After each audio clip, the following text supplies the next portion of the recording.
안녕하세요. 오늘 저희는 좀 숨겨진 위험에 대해 이야기해 보려고 합니다. 바로 폐기된 리튬 이온 배터리가 철 스크랩 처리 과정에서 일으키는 화재 문제인데요.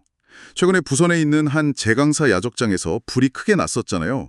거의 29시간 만에 꺼졌다고 하던데 그것도 결국 이 문제와 관련이 있다고 합니다. 저희가 스틸 데일리 칼럼을 좀 봤는데 이걸 토대로 왜 이런 일이 자꾸 생기는지, 또 지금 어떤 논의가 있는지, 앞으로 뭐가 필요할지 좀 깊게 파헤쳐보죠. 어쩌면 여러분도 뭐 오래된 휴대폰이나 무선 청소기 같은 거 버리실 때 이거 배터리 괜찮나? 제대로 처리되는 건가? 하고 잠깐 생각해 보셨을 수도 있겠네요. 네, 바로 그 지점입니다. 우리가 정말 일상적으로 쓰는 수많은 소형 전자제품들 있잖아요. 그 안에 들어있는 리튬이온 배터리가 문제인데 이게 폐기될 때 철 스크랩하고 그냥 뒤섞여 버리는 거예요. 그래서 뭐 선별이 거의 불가능한 상태로 야적장에 쌓이고 있다는 거. 이게 지금 문제의 핵심입니다. 아, 그러니까 그냥 고철 더미 속에 배터리가 숨어 들어가는 거네요. 그렇죠. 사실상 재활용 시스템에서 보면 여기가 완전 사각지대인 셈이죠. 야, 적장 관계자분들은 진짜 답답하시겠어요. 들어보니까 사전에 유입되지 않도록 하는 근본적인 대책이 시급하다. 뭐 이렇게 말씀하신다던데요. 네, 현장에서는 오죽하면 그런 말이 나오겠어요. 제강사 쪽에서는 또 화재 위험 때문에 스크랩 납품 규정을 자꾸 강화하고요. 근데 그러면 또 영세한 스크랩 업체들은 이거 현실적으로 따라가기가 너무 힘들다. 이렇게 하소연하고요. 맞습니다. 참 어려운 문제죠. 근데 더 좀 흥미로운 건요. 관련 협회조차도 이런 스크랩이 야적탕에서 화재가 난다는 사실 자체를 잘 모르는 경우도 있다는 거예요. 네, 협회에서요? 정말요? 네. 그만큼 이게 수면 아래에 있었던 문제라는 거죠. 심지어 현장에 가보면요. 누가 봐도 이건 배터리다 싶은 것들이 그냥 스크랩 더미 속에서 발견되기도 하고요.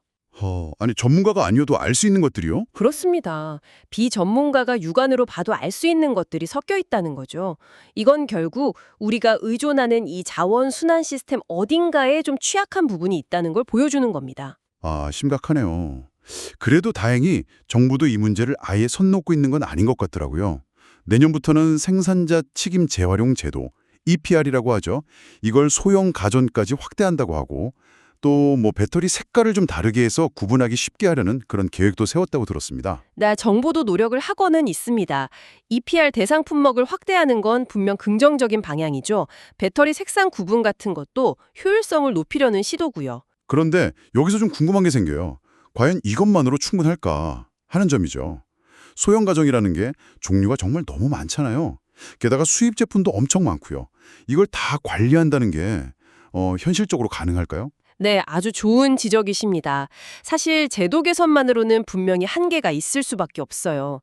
말씀하신 것처럼 종류가 너무 다양하고 수입품 관리 문제도 있고 해서 관리에 허점이 생길 가능성이 높죠. 그렇죠. 결국에는 이게 배출 단계, 그러니까 소비자들이 이걸 어떻게 분리해서 버리느냐가 핵심이 될 수밖에 없습니다. 아, 결국은 또 우리 역할이 중요해지는군요. 네.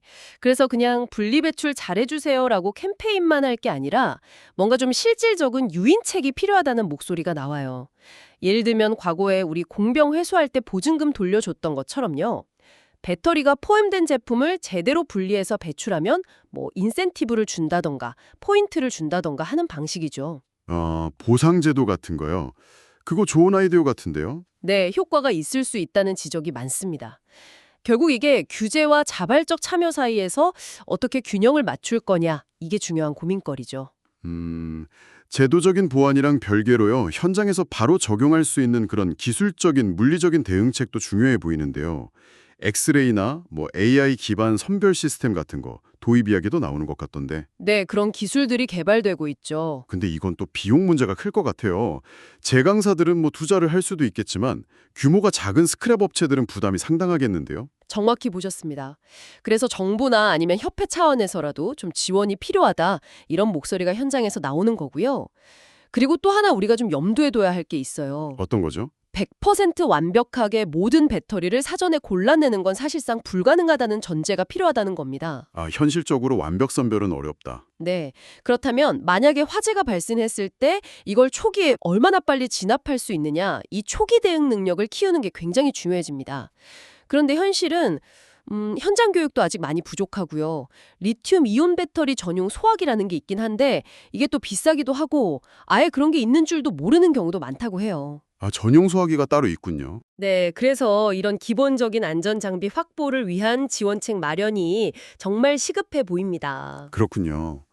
듣고 보니까 정말 어느 한쪽만 노력해서 될 문제가 아니네요.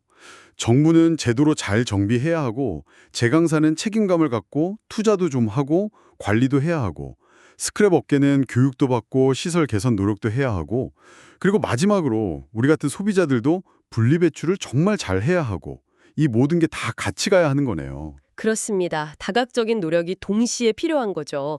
왜냐하면 리튬이온 배터리 사용은 앞으로 계속 늘어날 거거든요. 이건 뭐 피할 수 없는 흐름이고요. 이걸 제대로 관리하지 않으면 화재 위험은 정말 기하급수적으로 커질 수밖에 없습니다. 더 큰 피해가 발생하기 전에 각 주체가 정말 책임감을 갖고 행동해야 할 때입니다. 소 잃고 외양간 고친다는 우리 속담이 있잖아요. 오늘 쭉 이야기를 나눠보니까 단순히 나 하나 분리수거 잘해야지 하는 개인적인 차원을 넘어서는 문제 같아요. 우리 사회 전체가 이 외양간, 그러니까 이 시스템 자체를 미리 좀 점검하고 제대로 수리하기 위해서 어떤 노력을 더 기울여야 할지 고민이 필요한 시점인 것 같습니다. 우리가 매일 편리하게 사용하는 이 전자기기들 이면에 이런 산업적인 위험과 또 사회적인 비용이 숨어 있다는 점을 한 번쯤 생각해 보시는 건 어떨까 싶네요.